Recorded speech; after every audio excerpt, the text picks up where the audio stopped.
Hello there, everybody. I'm IllegallySam, and I am going to be showing you Levelhead once again, as I am known for, but it's going to be a little different today. I am going to be showing you the community campaign. So for anybody who's never seen Levelhead before, you got GR18 here, you got the package, and GR18 has to, grab the package and then, take it to the goal at the end of every single level. Let me see if that's good enough. But at the end, that is the gist of what is happening in Levelhead. But what is happening in the community campaign specifically? The community campaign is a collection of 52 levels made by 32 different creators. And I'm going to be playing through 37 of them. Because the community campaign is a campaign, not every level is required to get to the end of that campaign. And so I'm going to be just playing the ones that you have to play through in order to reach the end. So that is going to be 37 levels, all from a variety of creators from the game's community. And I'll obviously talk about it more as we go along, but just a brief introduction about the version that I am playing specifically. So there are two versions of the community campaign. There is the mod, where you can, if you play this game on PC, you can replace the game's campaign with the community campaign using a mod. And you can play through it just like the regular campaign, but with the community campaign levels. But if you're on console or you don't want to install a mod or something like that, you can instead play through the uploaded versions of every single level. There is a web app that you can use to track your progress through all the levels. And there are playlists that let you just, bookmark all the levels. You can play through them in a row. And that is what I'm doing today because I play this game on console. So I'm showing you the most accessible version. But if you are on PC, you can play the more fun version, which is the mod. Because I just think it's really cool that exists. But regardless, we're going to be playing through these 37 levels as fast as I possibly can. And just let's see what happens along the way. So time will start when I enter the first level here. So I will give a countdown, and we can just go ahead and get going. So time will start in 3, 2, 1, let's go. All right, so like I mentioned, the gist of Levelhead is we got to take this package, bring it to the end of the level, and, what happens along the way, happens along the way.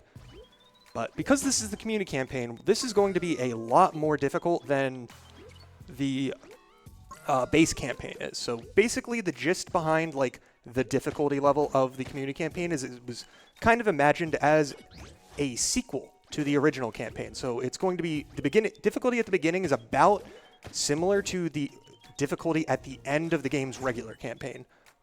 And it's only going to get harder from there.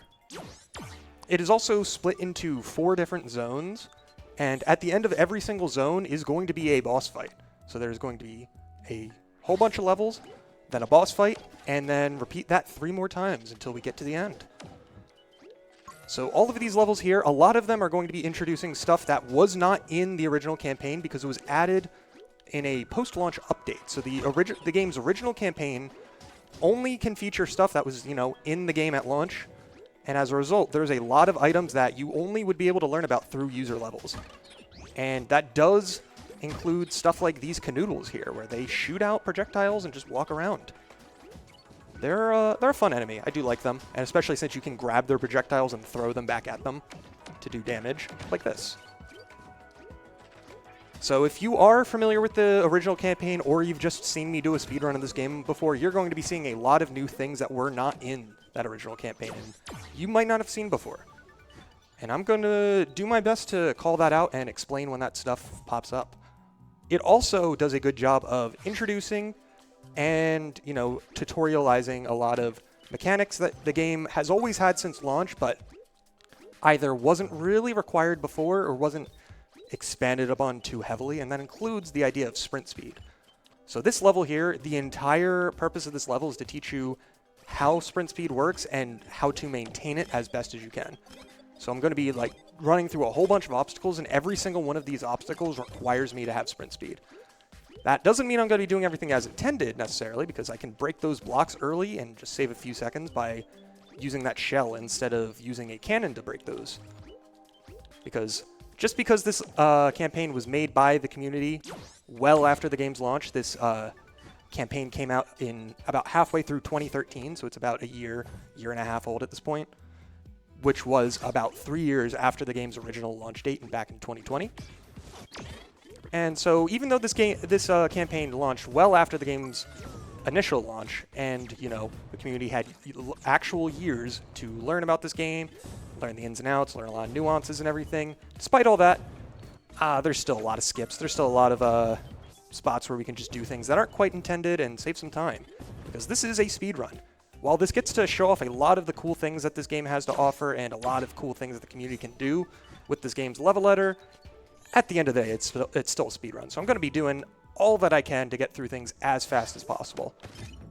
So this level here is an interesting one. This is kind of like a puzzle where you have to position these punchers in the exact spots needed in order to bounce the batteries into the battery switches.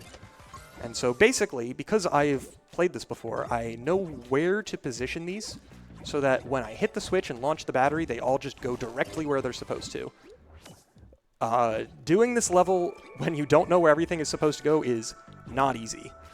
This is actually a very tricky level when you're first playing through the community campaign. No. Okay. That was just like ever so slightly too far to the right. It's still slightly too far to the right. You just see the battery flying around because it's ever so slightly off with its positioning. Come on. Oh, there we go. That works. Definitely worked as intended that time. That one's slightly off position. So let's do this. Move it over slightly to the left. There we go. And one more. This one's the easy one. So as you can see, if some of these punchers are just the slightest bit off of where I want them to be, the battery will just fly around. It will not end up where you want it to. But this level here is a good zipper level. So because this is a sequel to the original campaign, the idea is you kind of already know what all the power-ups do. So I will still have to explain them in case you've never seen this game before. So this is the zipper. When you hit the power-up button, it zips forward a few tiles, which lets you go through walls. And while that is very, very easy to cheese levels with, there's actually not too much zipper cheese in the community campaign because that was actually zipper-proofed pretty well. Which is good from the sense of, you have to play levels as intended, but, it's a shame that we can't break them apart for speedruns. That being said, these levels are still fun, and using the zipper as efficiently as possible is still very difficult and very fun to optimize. Which is what I was trying to do throughout that level, because there's a cooldown on every use of the zipper, so you have to try and hit it at precise times. Alright, so remember how I mentioned how we don't exactly have to do every level as intended? Yeah, this is one of those. Because this level, there's like a damage wall that's kind of gating you from the end of the level. We can just damage boost through it. And now you get to see me do it again, because I accidentally missed the package grab. Because this skip's just so cool, I wanted to show it off to you again. Yeah, so normally this level's like 40 seconds long. It's actually a pretty cool level, because it uses like some custom hazards with those lasers to like give the illusion of actual damaging lasers. And like I said, this is such a cool level. I just want to show it off to you until you really like appreciate how good this skip is. Because I'm messing up the easy part. That's fine. There we go. But yeah, this cool level actually has a lot of cool visual effects where it's like these lasers are custom hazards where very few things that you're going to be seeing throughout the community campaign are built into the game. There are a ton of custom hazards, custom obstacles, custom enemies, all kinds of stuff that is only possible through the game's level editor and not built in. And that's part of what makes the community campaign so cool, is because it just shows off all of the kinds of stuff that you can see in the user levels in this game. And the community campaign is kind of just a good microcosm of that. Alright, so this level here is a level featuring the Rebound. So the Rebound was also in the game's original campaign, but it was the last power-up introduced, so you actually didn't see it that much. But basically, it's the obligatory shoot projectiles power-up, but with a twist, because when you shoot the projectiles, it launches you in the opposite direction. And there is a lot of nuance to using this power-up, because you only get 2 shots at a time, and so you have to time things so that your shots recharge when is most convenient. In addition to, not falling off the side of the map occasionally. But these projectiles do also damage enemies, and there's 5 enemies there. You only have to kill 3 of them, thankfully. So I can just kill 3 of them real quick and then move on. But yeah, this power-up is very, very, takes a lot of getting used to with the trajectories and the angles and stuff of using it, in addition to maintaining momentum as much as possible, because shooting a shot is faster than walking, but it's also a lot harder to control. But in true, user-level fashion, there's going to be a lot of, not a lot, but there's going to be a few Kaizo and Kaizo-y levels, and this is the first Kaizo-y level. It's not truly a Kaizo, I would say, because, it's not like you have to keep moving the entire time. There's more than a few spots where you can, catch your breath, not move too much, but it's a huge string of obstacles all over the place, and you just have to chain things together a whole bunch using some power-ups, some throws, some just classic platforming along the way. But this level also does introduce one of the items that was added post-launch, the Recycler. So what the Recycler does is if you grab it, it instantly recharges whatever your power-up's special ability is. So for the Waylay here, I can just punch again immediately after grabbing a Recycler. And for the Tiptoe, it lets me use the bush immediately again after using it the first time. And that's the case for literally every single power-up in the game. Whatever its special ability is, it lets you use it right away. Alright, so this one's a fun one, because this has just basically a whole bunch of different battery switches that you have to deposit batteries into, but there's also a lot of obstacles along the way that you have to actually traverse and navigate through in order to spawn those batteries. Including this spot here, where we have to use these cannon shots as moving platforms, which is a lot harder than it looks. And while it's not like the hardest obstacle in the game or anything, moving one-tile obstacles are definitely not easy to jump on. But now that we are able to grab this last battery here, we can move on to the last area, which is supposed to be like a huge gauntlet where you're supposed to bounce off a whole bunch of bullets in order to make it up to a few switches, but we can just do this instead. So yeah, by hitting the bumper and jumping at a perfect timing after hitting it, we can just get a ton of height and a ton of horizontal distance and just go straight to those switches without having to actually deposit that last battery, which is faster. Alright, so because I am playing this through the playlist system and the bookmark system in-game, I have to play through the levels in groups of 10, and so at the end of every 10 levels, you're going to see that results screen pop up, which is basically giving you a quick rundown of how you did on each of those 10 levels. And, you're not actually going to be seeing too much of it, because I'm going to try and get through it as quickly as possible, because, looking at your results is slow, and so we don't want to do that. Alright, so this level is just a huge battle arena, so you just have to get through it, kill all the enemies as fast as possible without dying, and once they're all finished off, the game gives you the package, and you can just go drop down to the goal. That level is significantly harder than I made it look. That is the first huge difficulty spike of the campaign, I would say, because you have to get through that entire level without a single checkpoint. So if you die a single time, you have to redo the entire thing. And even when doing it quickly, the level's about 30 seconds long, and doing it casually, it's a lot closer to a minute. And so having to do a minute-long brawler over and over again because you die to the last enemy is a little frustrating. But this here is the first boss fight. So as you can see, we got this, I don't really know what to call it in the middle, but it's the Peanut of Doom. And it's got these little appendages on the side that we have to climb up, grab batteries, and deposit them in order to defeat the boss. This is definitely not my favorite boss. It's probably my least favorite boss of the 4 in the campaign, but it's still a fun boss. It's just a lot of auto-scrolling type gameplay, because there's not really too much you can do to speed things up. You just gotta make sure you don't mess up, grab the batteries, and keep going. But after we deposit 6 batteries, the Peanut of Doom at the top there will be revealed. And we can, take him out, defeat him, and keep moving on through the campaign. Because as you can see, now he's revealed. I could bounce off of one of these cannon shots in order to get up here slightly faster, but that is risky, and I am not about to accidentally lose a minute because I decided to save 2 seconds at the end of this auto-scroller. I have done that for the best time on the level, but I am not doing it in a full run setting because that is needlessly risky. Alright, so this level here introduces the first power-up and only power-up that was added post-launch, and therefore was not in the game's original campaign, the Shade.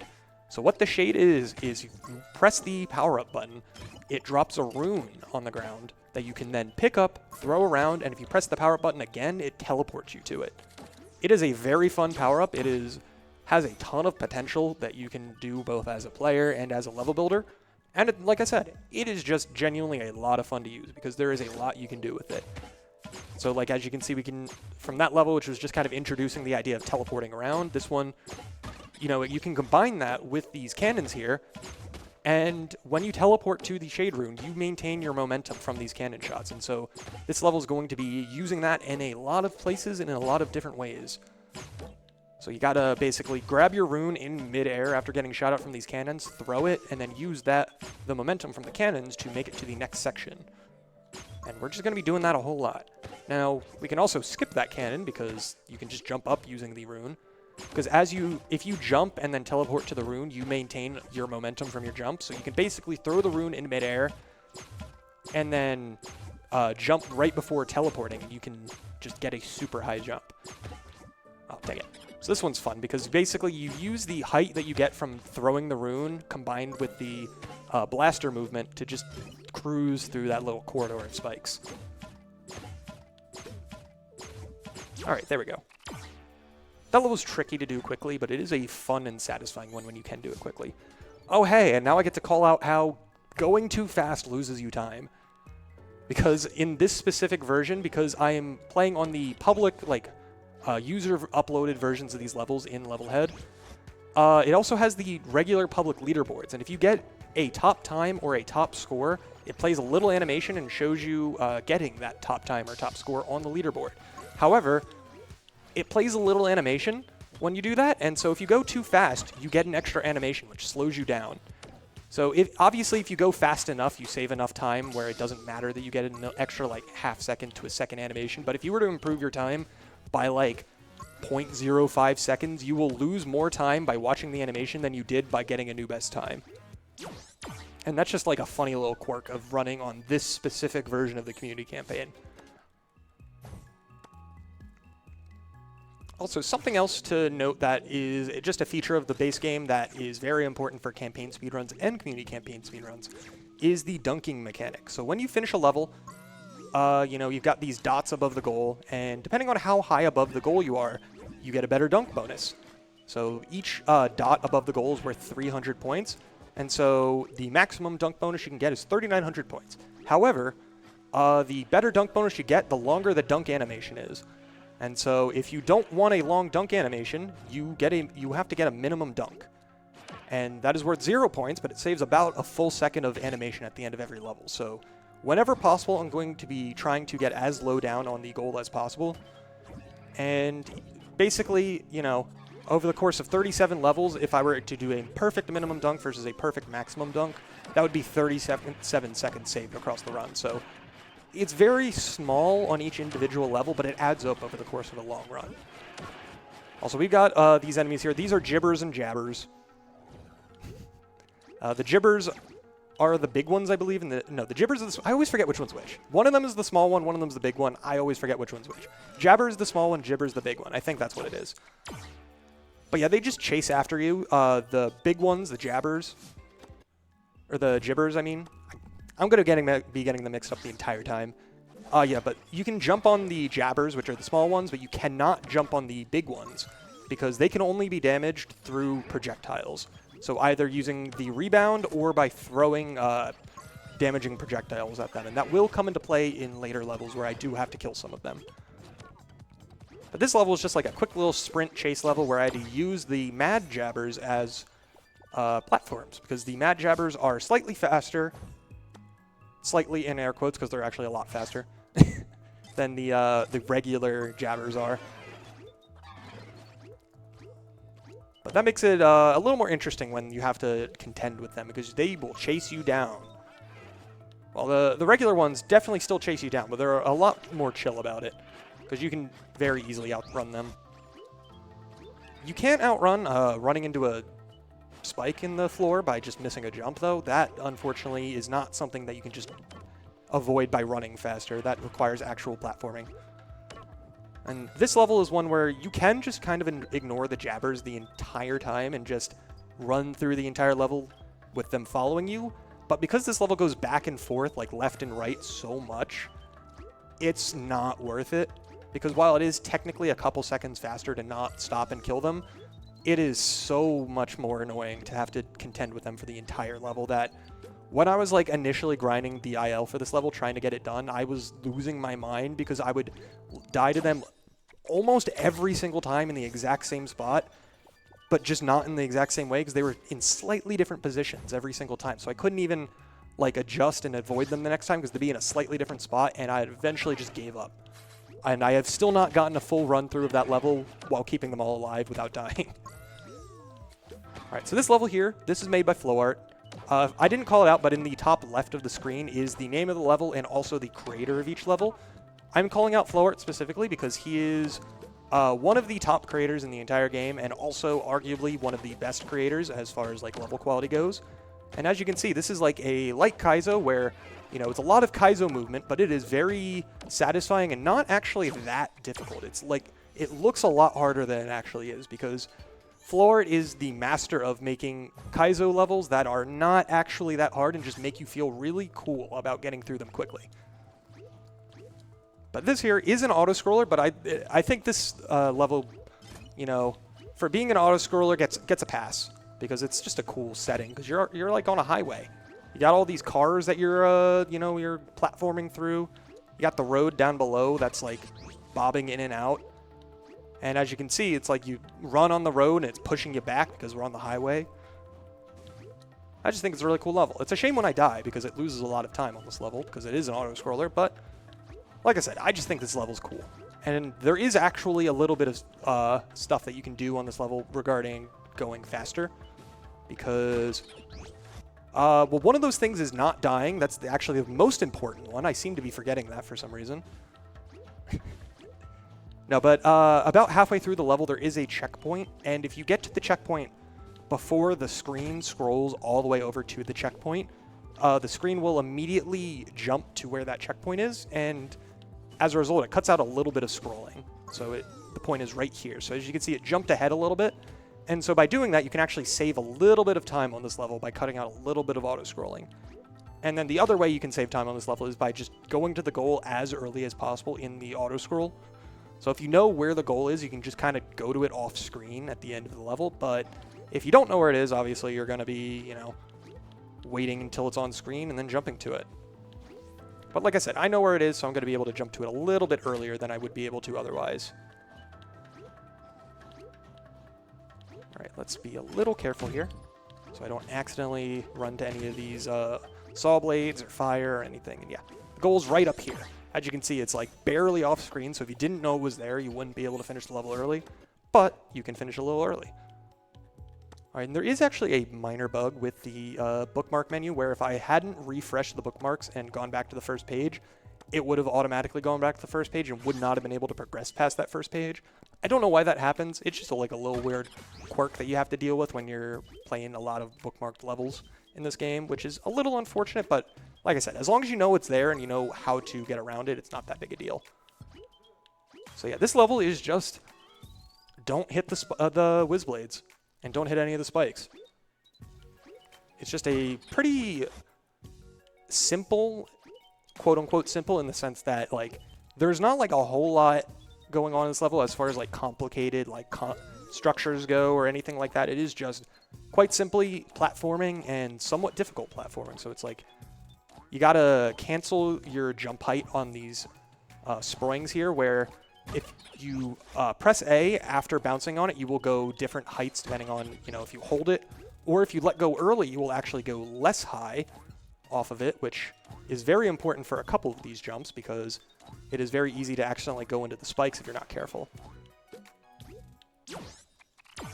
Also, that whiz blade over the goal has killed me before, and so I am now very, very intentional with when I try to actually finish the level, because it is very annoying to get to the end of that level and just jump straight into the goal and die anyway.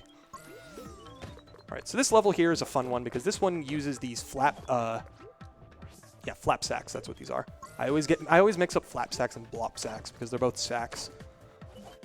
But yeah, these are flap sacks. Basically, you can throw them on the ground. They bounce pretty high, and then you can bounce off of them after throwing them. And that allows for some pretty fun platforming sections here. There we go.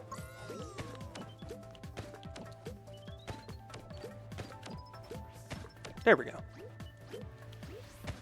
All right, and then a little bit of a package jump to get up to the top there.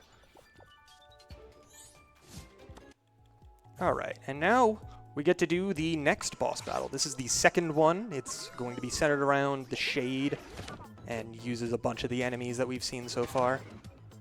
But the reason why,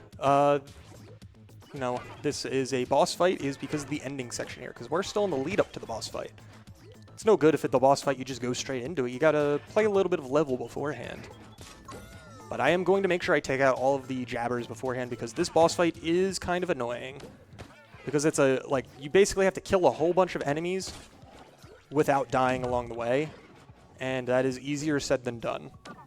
Because there's basically 3 waves of enemies, then you gotta, after each wave, you have to damage the boss. And you only have so much armor, and if you do die at any point, there is not another checkpoint in this level after that one I just grabbed a little bit ago. So if I die at any point, I have to redo the entire boss fight, which is very, very frustrating. But I think it's a really cool custom boss fight, because you gotta throw the bombs at there. There's explosive peanuts in there, which are another one of the enemies that were added post-launch, where they're basically just, they follow a pretty simple path, but they explode after you hit them. All right, I'm being very, very careful here.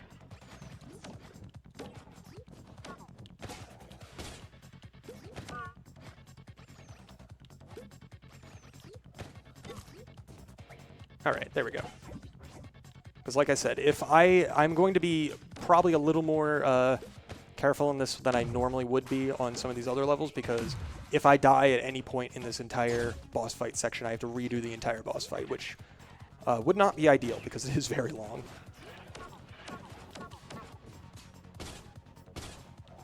Okay.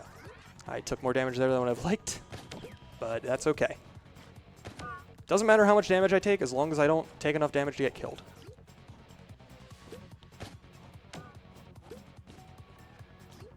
Yeah, and these portals here are just shooting projectiles at me the entire time I have to kill this gibber, which is what makes this as difficult as it is. All right, and I didn't soft lock. There's actually a not easy to hit soft lock, but a soft lock that I have hit more than once when you go to this phase, where you just get stuck underneath that little platform there when you get shot into the room. And if that happens, you just have to restart the entire fight. Thankfully, that didn't happen. It's only happened to me twice, but it has happened to me more than once, which is why I wanted to mention it. All right, but I mentioned how this is kind of like the sequel to the original campaign, and that means there's a lot of very difficult techniques that are going to be in this campaign from this point forward, starting with this level. This is called the super jump experience because this is the level that teaches you about super jumps. Super jumps are something that were in the game since, even when the game was in early access, but it was never intentional. Basically, the devs made the game's mechanics, and the mechanics worked out in such a way that when you throw the package into the air, you are able to jump off of it in midair, basically giving you a double jump. And then, the devs didn't do it intentionally, but when it was discovered that this is a thing that you can do, the devs were just like, oh, hey, that's really cool. We're just going to leave that in the game. And so the original campaign does not use this at all as an intended mechanic, but the community campaign sure does. So from this point forward, almost every level is going to be using super jumps just as a part of the normal platforming of the level. Now, that's not to say that I'll be using them 100% as intended every single time, but they are intended from this point onward for the most part. So this level here is just kind of like a mountain climb level. When I first played this level, I don't know if this level was inspired by Celeste at all, but when I first played it, I just felt like a Celeste level because, you're climbing a snowy mountain. That's what you do in Celeste. But that's not to say there's really all that much directly from Celeste. It's just that was the kind of vibes that I got when I first played this level. But like I said, from here on out, I'm going to be using super jumps because it is actually required by a lot of the levels in a lot of places. But I like this level a lot because there's actually a lot of cool platforming sections in this one. And there's a lot of cool some platform momentum here where I gotta jump on the moving platform and use that to reach the next section. There's a little secret area that is a secret, but you actually have to go down here in order to progress, which is fun. Okay. Because I had momentum from the platform, so I didn't actually think I nailed the super jump, and then I did, so I just kind of wasted that. Alright, but I do need to kill that enemy in order to progress, so which is why I had to grab the projectile from the giant Swoopadoop. Yeah, this level is basically just a culmination of a lot of the stuff that I've done in a lot of the earlier levels so far. And just like using it all in a fun little platforming level. So it doesn't have like a ton of unique mechanics, but it's just a very well put together level as far as platforming goes. But I can skip that last section there by using a bomb on the left side instead of going around the right side as intended. And that just skips like that last little section of the level. Alright, but this level is going to be using a lot of package jumps. So basically, if I put the package down on spikes and jump on it, that is a package jump. But, you know, package jumps are boring, so it's also going to have a ton of super jumps and a bunch of interesting variations on the super jump, because we got crumbler hops, where you throw it down on a crumbler, the package bounces up, and then you're able to jump off of it. And we're also able to use the package to hit some of these switches, and then, you know, re-grab it and then jump back down. But also, it's going to have a lot of super jumps in, like, moving platforms and stuff like that. We're going to be using the package to jump onto moving conveyor belts, jump off of moving conveyor belts with a super jump. Then these crumblers are going to turn on, so we have to actually contend with a moving crumbler a little bit. But now we have this last section here. So this last section has this little, like, sea of spikes that we have to deal with, because it's going to go down and then back up. And then back down again. So like, it is very important to, like, be very careful when going through this last section, because it's very easy to accidentally mistime things, and then the spikes are just, there's nowhere to land because the spikes are in the way. All right, this is a fun one, because this is you know, you got your classic, you know, this power-up can fly, so you're going to have to fly through all of these tight spike corridors. But it's not exactly just that. Because we've also got a bunch of zippers all around, because basically we get to the end of a corridor, we grab the zipper, and then we zip into the next corridor with little bits of zipper sections in between when we get to a checkpoint. So yeah, we basically had to zip through that giant Lazumi, get to the other side, jump up some platforms, and then do a bit more ripcord platforming. And yeah, now we have these Lazumis just kind of stuck on those platforms that are very much too small for them, so they're just kind of spinning around in place. Looks kind of goofy.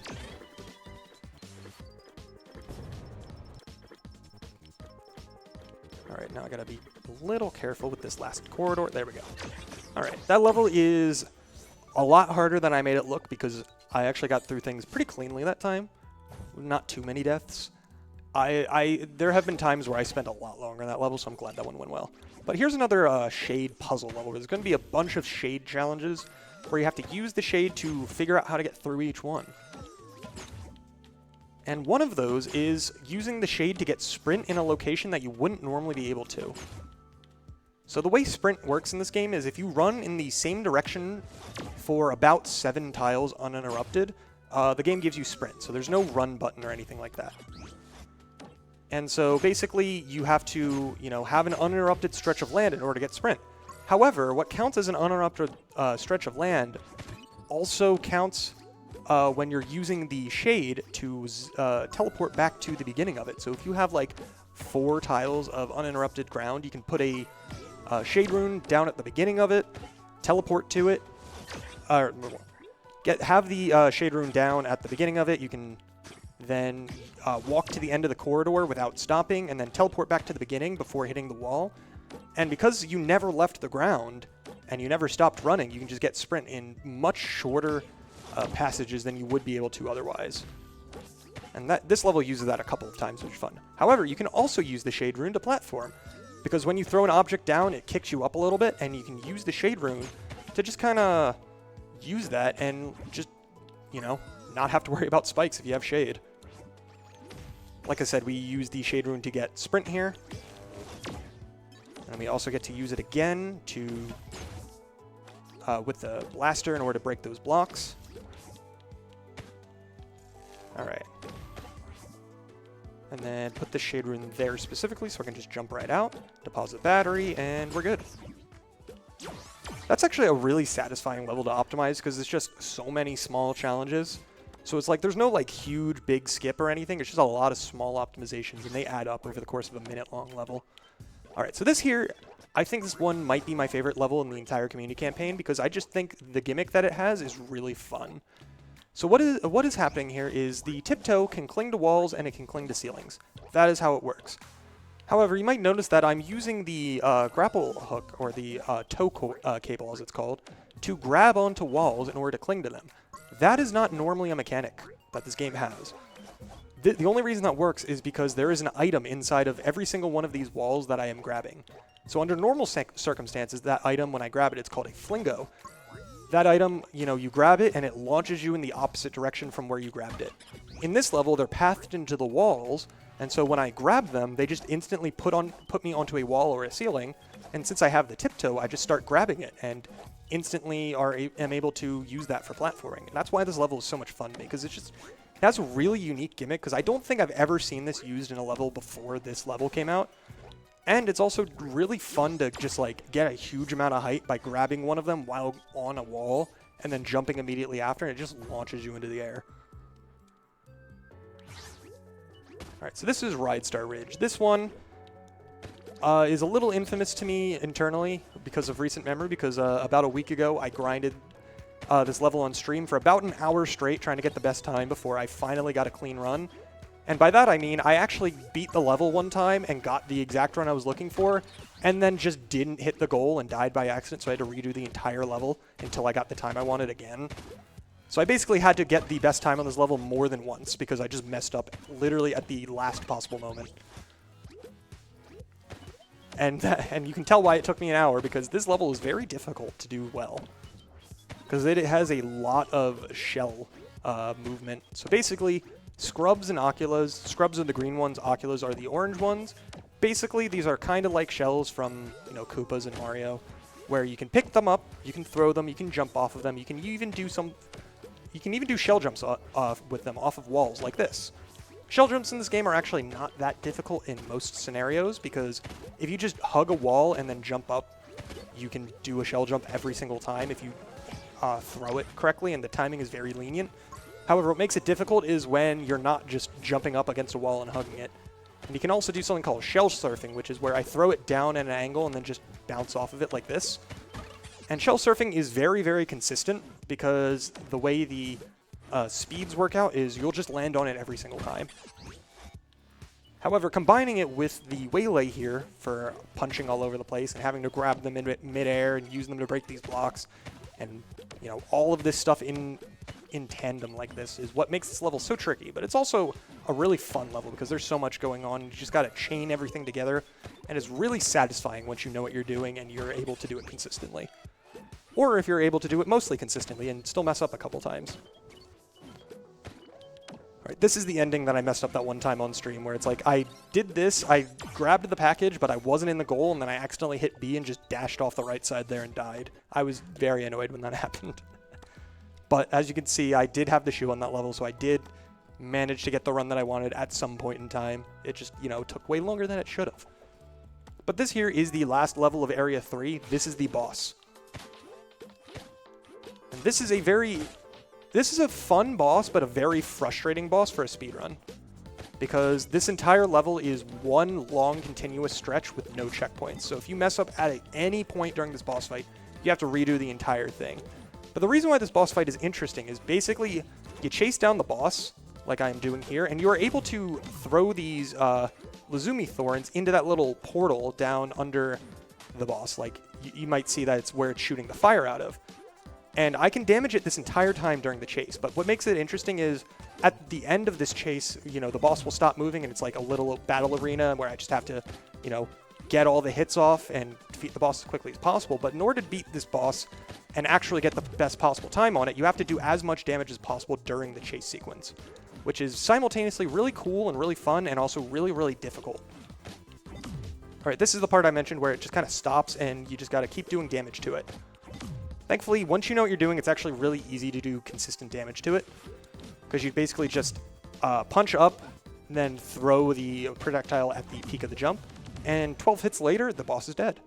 Thankfully, that didn't actually take me too many tries, because I have made it to the end of that fight, been at like 10 or 11 hits while he's just like moving around at the top, and, you know, just absolutely whiff one of my jumps, jump straight into fire, and I have to redo the entire fight.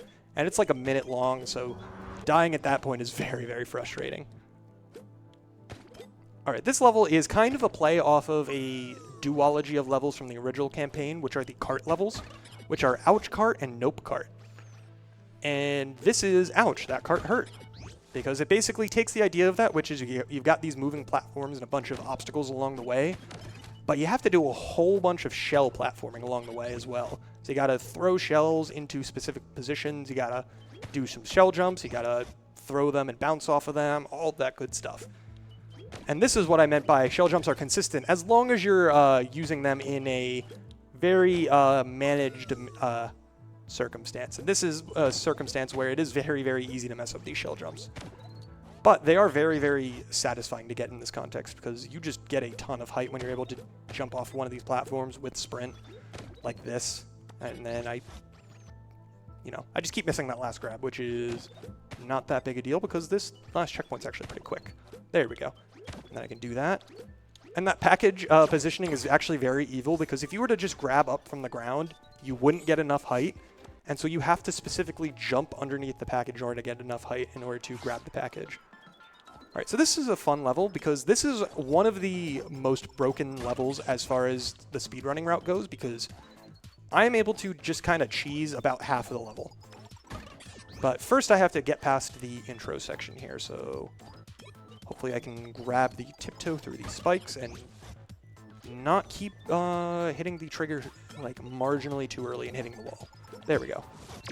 So grab the tiptoe and it gives it to you in midair like that, and then grab the shell, and then I can cheese this section. So I'm supposed to like do a bit of platforming to hit this switch, but instead I can use this shell to just like barely break that block and get it in there in order to hit the switch.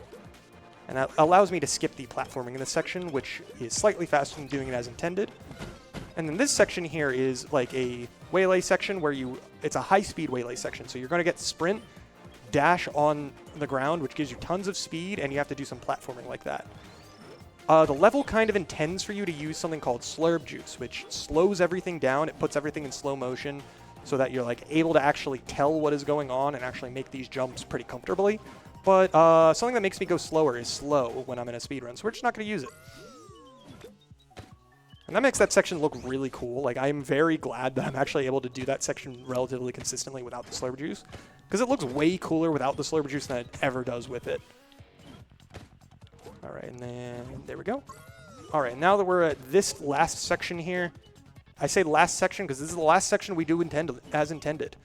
So basically, I'm going to get sprint here, go to this little secret area on the right, grab this hidden sproing, and using this sproing, we can break the rest of the level, because we can just kind of go back up here, make our way up here, and then using the sproing, we can just kind of bounce over these spikes, make it to the last section, and then use it again to just bounce over the last section. And then just go straight to the end. All right, this last jump's a little tight, so I messed it the first time. Okay. And then put the shade rune down, and then grab the package. That package grab is actually really tight, and so I'm glad I got that first try, but that is a lot harder than it looks. All right, next up is Rebound Palace. This is basically like kind of a Rebound Kaizo type level where I'm just going to be using the Rebound and the package a whole lot to just make it through these sections that are about as hard as they look, because these sections don't look easy, and they are not. But thankfully, it is lined up in such a way that, like, it is not... Once you know what you're doing, this level is actually not too bad. Like, there's no individual section that's really difficult, except for maybe, like, making it so that throw lines up so you can re-grab it properly. But other than that, like, this level's really not that bad.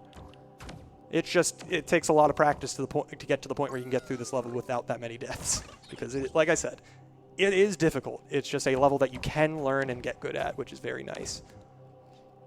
And then this last section here is you just gotta navigate through these spikes using the rebound, and there we go.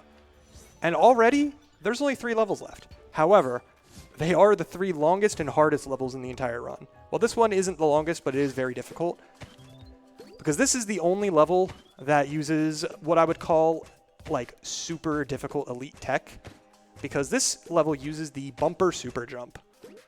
So basically, I throw the package forward and bounce off of that bumper and land on it in midair while both of us are careening forward at high speeds. It is not easy, and we have to use it a lot throughout this entire level. So something that is interesting that with the campaign is there is a single split path in the entire community campaign. If you like look at the community campaign's map, either like using the web app that was developed or the mod. And the only split in the entire campaign is specifically at the end here with this level, where you can either do this level or you can do 2 different levels that are a lot easier but are longer. And so for the sake of the speedrun, you just gotta chin up and deal with the fact that you do have to do the harder level because it's faster. But if you are playing casually, if this level is too much for you, you don't have to beat it in order to reach the end of the campaign, which is very nice. Because this level is not for the faint-hearted. It is very difficult. Because these timings are very, very precise. And I'm glad I got that one section a little bit ago first try, because that is the hardest part of the level. And like I said, I am very glad I got it first try. Because it is very easy to get stuck there for a while. In addition to bumper super jumps, the ending here uses damage boost super jumps, where I use the knockback from when I have armor and take damage, and use that to do super jumps in midair as well. Alright, and this is Illusion Machine. This is by Mayoi. Mayoi is the person who basically coordinated the entire creation of the community campaign, where he was not the one who made every level, obviously. That was a collective effort by dozens of people, but he is the one who basically was the head organizer for the entire campaign. And in true head organizer fashion, he is making the second to last level, which kind of remixes all of the other levels you saw throughout the campaign.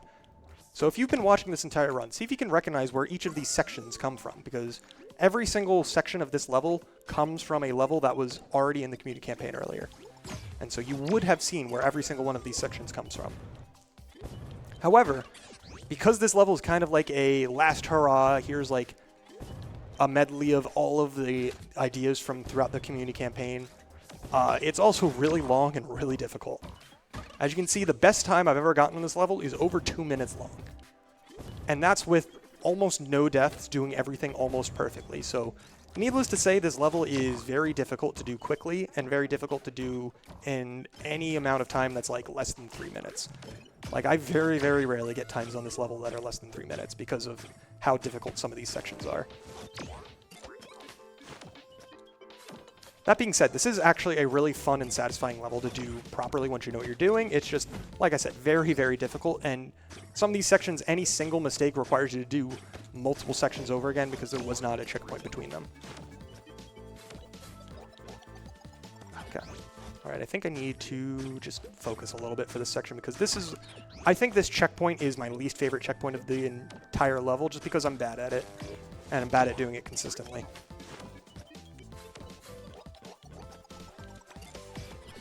Alright, I messed up the grab and the timer ran out, so I did not get the key in time. Alright, that's fine.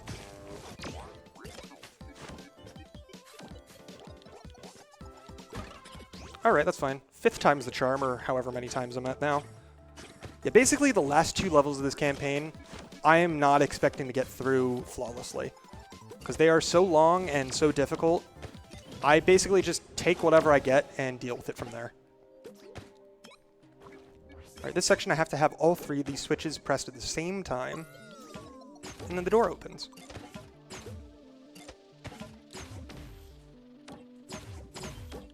Alright, this room right here is a little annoying because getting the shade rune in the perfect spot can be a little tricky, but it's not too bad. Also, I made sure not to skip that checkpoint because it's very easy to just go ahead to this next section saying, I'll get it first try, I don't need it. And then you die and have to redo the entire shade section again because you got greedy. But thankfully this section's not that bad. Also, I like this section a lot. This section is tricky, but it is very fair. But I do need to bounce cancel off these springs here in order to get good height. And then this is the final section. It is the longest section of this level, it is the hardest section of this level, and it's the flashiest section of this level, because it's a chase sequence. Where I can go through at my own pace, but I can't take too long, otherwise that fire will catch up.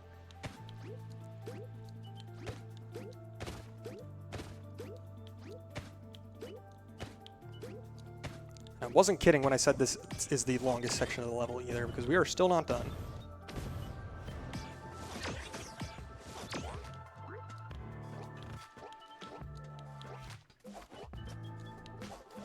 There we go.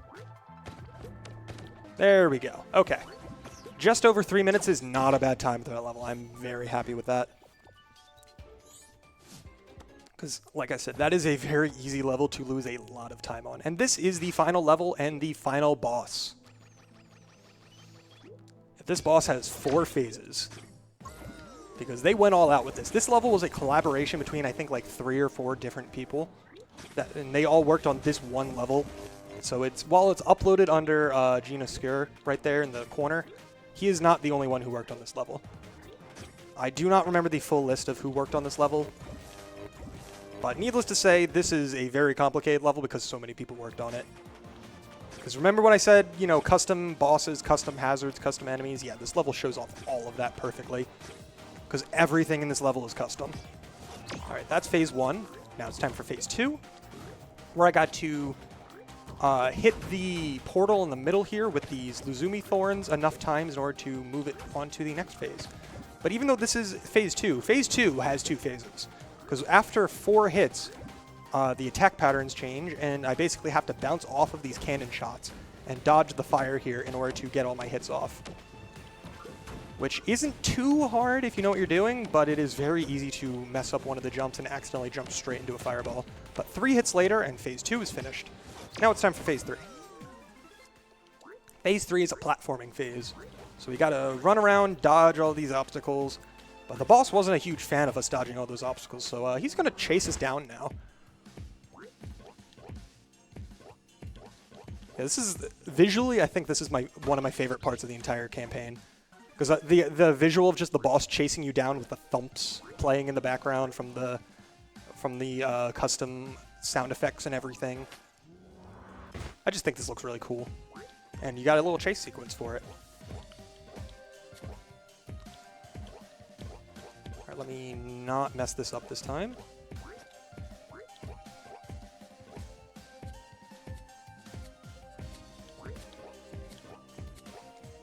There we go. And now it's time for the final phase. So time will be after I get the last hit on this boss when I enter the goal with the package. So I'll call that out when that happens. But this is the most annoying phase because these fireballs are random and the positioning of the hands that shoot out the fireballs are also kind of random. So you just kind of got to navigate through things and not get hit. But thankfully, it cooperated, so I just got to make sure the fire disappears. It didn't disappear in time. Okay, well, I got to do it again now. That's why this final phase is kind of annoying. Because if things don't work out, you will just die every single time. But that's okay. Now you get to see a little bit more Levelhead, because I got to play the level a little bit longer. All right, let me get this last flap sack. And then if I do this, it'll go straight in. There we go. And time will be now. Time. All right.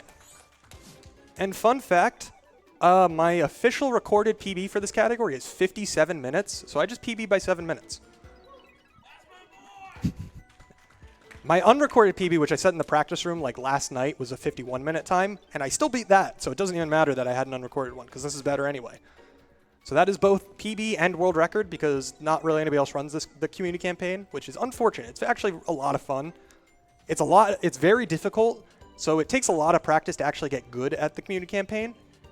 But it's also a lot of fun because this game is just a lot of fun. So if anybody is interested in trying out Levelhead or picking it up, trying the community campaign, trying the regular campaign, trying the thousands and thousands of user levels that are out here that aren't the community campaign, this game's available on pretty much every platform. You know, I'm playing it on Xbox. It's available on Switch. It's on PC. It's even on iOS and Android. It goes on sale a couple times a year if you're interested. If anybody does want to pick it up, feel free. You know, if anybody wants to try speedrunning it, you know, there is a community Discord for Levelhead as a whole, and that's where everyone gathers. You can reach out to me. I like talking about this game. If you can believe it, I like this game a little bit, so I don't mind talking about it to people if they wanted to have more information about it. But if not, you know, it's just a fun game, and I'm glad I got to show it off to everybody. So first shout out to Mayoe and every single creator that was featured in this entire campaign. You didn't get to see every single creator because some of the creators' levels, like I mentioned, are not required for the any % run, and their only levels then are bonus levels. But shout out to all of the creators that contributed to this campaign. Shout outs to Mayoe for putting together the whole thing and like organizing everything. Shout out to everybody else that worked on the campaign, whether it was through playtesting, other organizational efforts, or anything that they contributed to this at all, because this was a massive community effort putting together this entire campaign. And of course, thanks to GSA and Pace for letting me show this off, because this is the first time this run has gotten to be shown off at any marathon anywhere. So I'm very glad that I was able to show it off here today and put on a good show for you all. So thanks for having me, and that's it for me here tonight.